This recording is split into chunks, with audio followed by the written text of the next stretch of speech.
The dog looks up at us with an ancient, trusting gaze, its loyalty a simple, unwavering truth. But humanity, in its complexity, has rarely returned that simplicity. Instead, we have cast a long and intricate legal shadow around our oldest companion, a shadow that twists and transforms with the rise and fall of empires. From the sun-scorched tablets of Babylon to the misty forests of England, the laws governing dogs serve as a legal fossil record, preserving the intricate soul of civilizations. They reveal a world where a dog could be a sacred being, a calculated asset, a breathing symbol of power, or a condemned criminal. This is the story of that legal leash, a chain of rules, by turns golden, iron, and sacred, that tells us more about ourselves than it does about our oldest companions.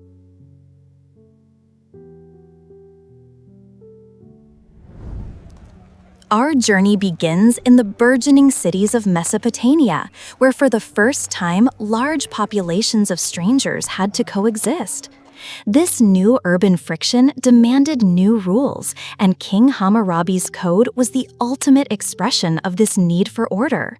Here, the powerful Mastiff-type dogs that guarded homes and livestock became a legal focus. The code's principle of scienter, or knowledge, was key. The city council would formally declare a dog a known biter, creating an undeniable public record. If that dog then attacked, the owner's liability was absolute, but the penalty was a chilling reflection of Babylonian society. Law number 251 is brutally specific. If the dog kills a son of a man, a full citizen, the owner pays 1/2 mina of silver. If it only maims him, the fine is 10 shekels. But if the victim is a slave, as per law number 252, the fine for a fatal attack is far less. This legal web was all-encompassing. The dog, as property, was integrated into laws of professional negligence. If a poorly built wall collapsed and killed a man's dog, the builder was liable for its value. The dog was a piece on a complex social chessboard, its every action, and even the actions done unto it, meticulously priced and recorded.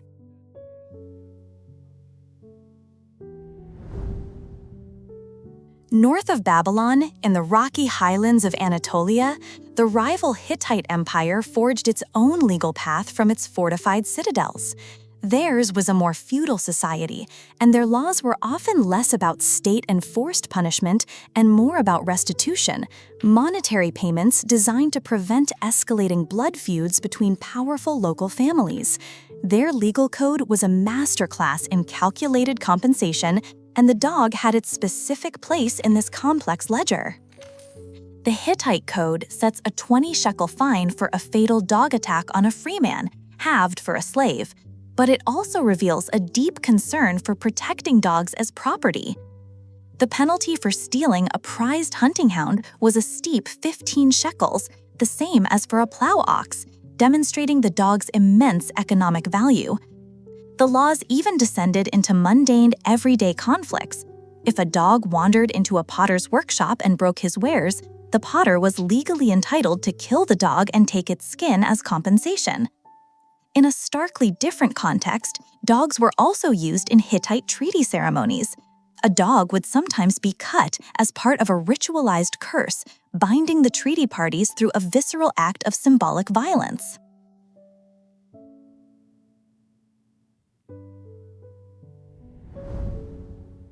In the sun-drenched city-states of Greece, the dog trotted through both the dusty streets of law and the hallowed halls of philosophy. While the law could be pragmatic, the philosophers saw the dog as a potent metaphor.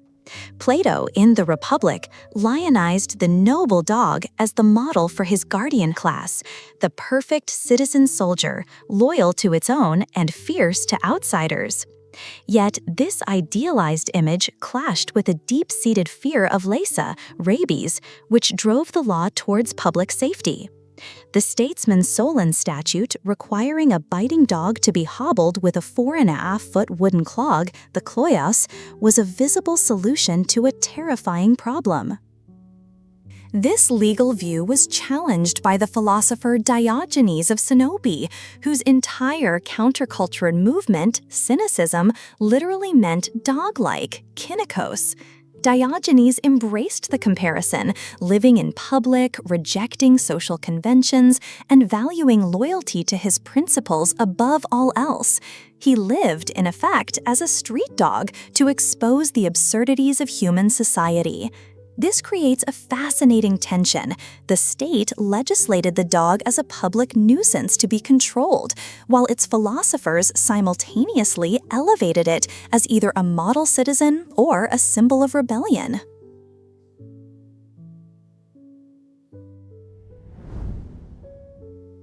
The Romans, masters of systemization, perfected the legal definition of the dog as property.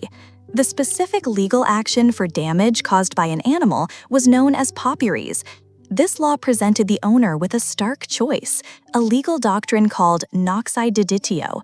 They could either pay the full damages assessed for the injury, or they could surrender the animal itself to the injured party.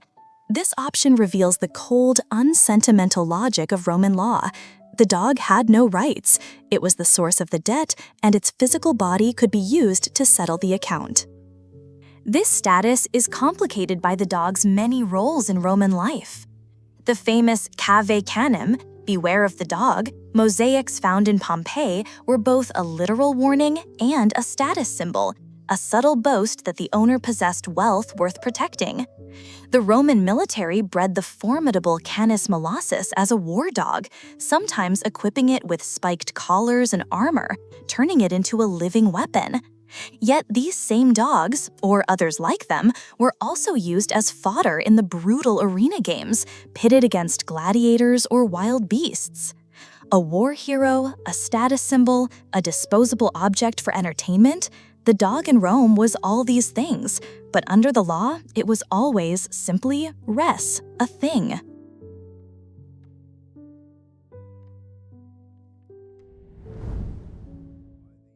In ancient Ireland, law was an organic tradition, memorized and administered by Brehon judges within the confines of the Tuath, the local tribe or kingdom.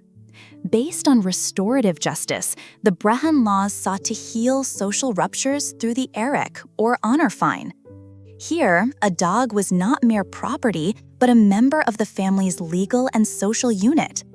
A family's dogs were often considered dilse, a form of inalienable property deeply connected to their identity and honor. The laws recognized an astonishingly nuanced canine society. The value of a poet's or a blacksmith's dog was elevated by its master's high status.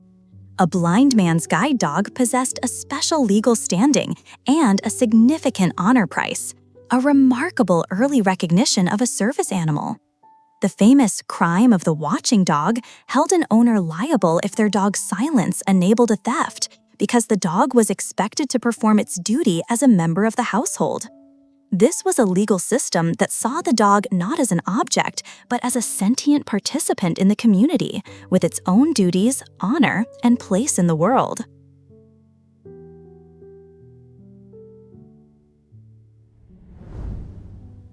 In 10th century Wales, the laws of King Hywel the Good were deeply informed by the mythology of the land, as told in tales like the Mabinogion, where the supernatural hounds of Auron, king of the otherworld, blur the line between the natural and the magical.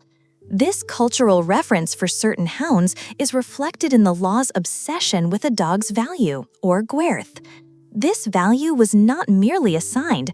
For a skilled hunting hound, its owner had to legally prove its abilities, its speed, courage, and teamwork before credible witnesses. A dog's legal status was an active, performance-based quality.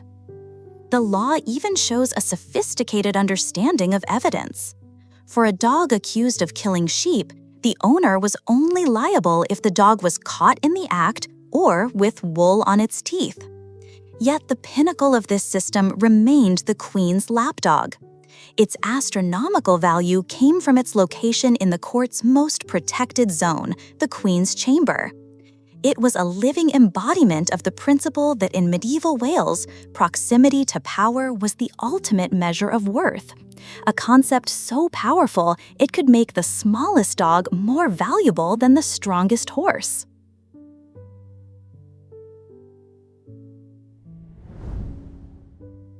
The Norman conquest transformed English law into a weapon of occupation. The royal forests were less about ecology and more about royal power, and the court of Swainmote enforced the king's will with pitiless efficiency. The cruelty of these laws, particularly the practice of expedition, was so extreme that it prompted a rebellion from the barons. The Charter of the Forest, a companion document to the Magna Carta issued in 1217, was a direct response to this tyranny. It formally abolished the death penalty for taking the king's deer and sought to limit the practice of dog maiming to specific areas, representing one of history's first major legal pushbacks against systematic animal cruelty. But the charter only mitigated the oppression. The forest bureaucracy, with its verderers, regarders, and agisters, remained in place, and the amercements, or fines, for any infraction continued to be a massive source of revenue for the crown.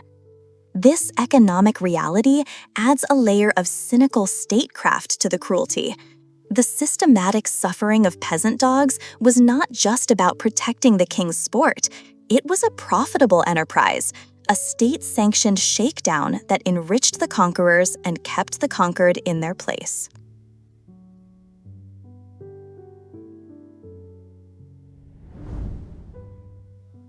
In ancient Persia, the Zoroastrian faith saw the universe as a battleground between good and evil, and the dog was a champion for the light. The Vendidad, a key religious text, describes the dog's sacred duty in fighting Druji Nasu, the corpse demon that swarmed over the dead to spread corruption. The ritual of Sagdid, or the dog's gaze, was a formal ceremony where a dog was brought to look upon the deceased multiple times to drive away this spiritual pollution. This reverence permeated the law. The punishment for killing a stray dog was 700 lashes. For killing a prized shepherd's dog, it was 10,000. The law even punished a person who fed a dog spoiled food or who taught a dog to bark at the wrong time, showing a desire for cosmic order that extended to the smallest details of a dog's life. In a fascinating passage, the text implies a spiritual kinship between humans and dogs, referring to dogs with 2 feet, priests, and dogs with 4 feet, suggesting they were both guardians of the world. In Persia, the dog was not a possession, but a holy warrior, and its welfare was a direct measure of human piety.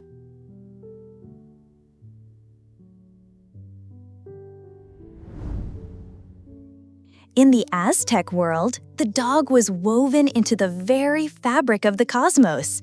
One of the 20-day signs in the sacred 260-day calendar was Itzcuintli, dog, and people born on this day were believed to be destined for leadership, though they also faced a life of challenges related to loyalty and betrayal. The dog's spiritual importance was embodied by the hairless Xoloitzcuintli, the earthly representative of the twin-god Xolotl, a deity of lightning, monsters, and transitions. The Florentine Codex, a key primary source, details the Xolo's role as a spirit guide through Mictlan, the perilous underworld. The color of the dog was crucial. A reddish-brown or yellow dog was preferred for the ritual burial, as it was believed to be able to swim the soul across the great river that began the journey. This sacred role created a complex relationship. While the Xolo was a protected spiritual companion, other dog breeds were raised for food. The Aztec world shows us a society that could simultaneously revere a dog as a divine guide essential for eternal salvation, while also viewing another as a source of sustenance.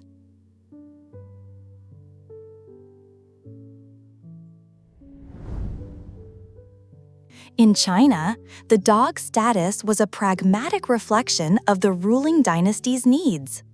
Under the Shang, Oracle bones show dogs were sacrificed as spiritual guardians of tombs. Millennia later, during the Tang and Ming dynasties, the dog became a powerful status symbol.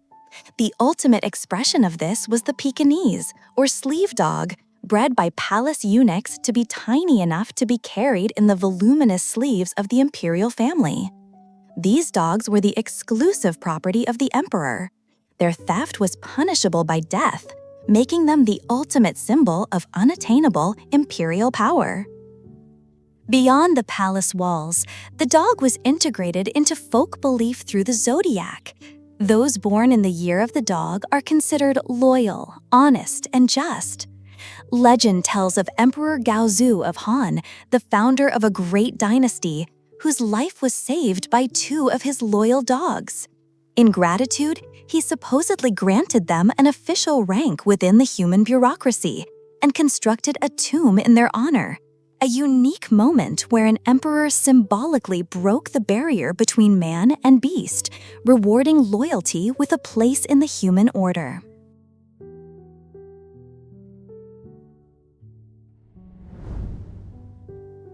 The legal leash that humanity has placed on the dog is a chain forged from our own contradictory soul. It is a leash of silver in Rome, meticulously measuring a companion's worth in cold, hard coin. It is a leash of iron in Norman England, a blood-soaked instrument of political control and cynical profit. And it is a leash of sacred thread in Persia, binding the dog not just to its master, but to the fate of the human soul in the afterlife. Each of these laws, whether practical, punitive, or pious, reveals the deepest anxieties and highest ideals of the culture that created it. The story of dog law, in all its strange and brutal and beautiful detail, is not really about dogs. It is a mirror, and in it, we see the unmistakable reflection of ourselves.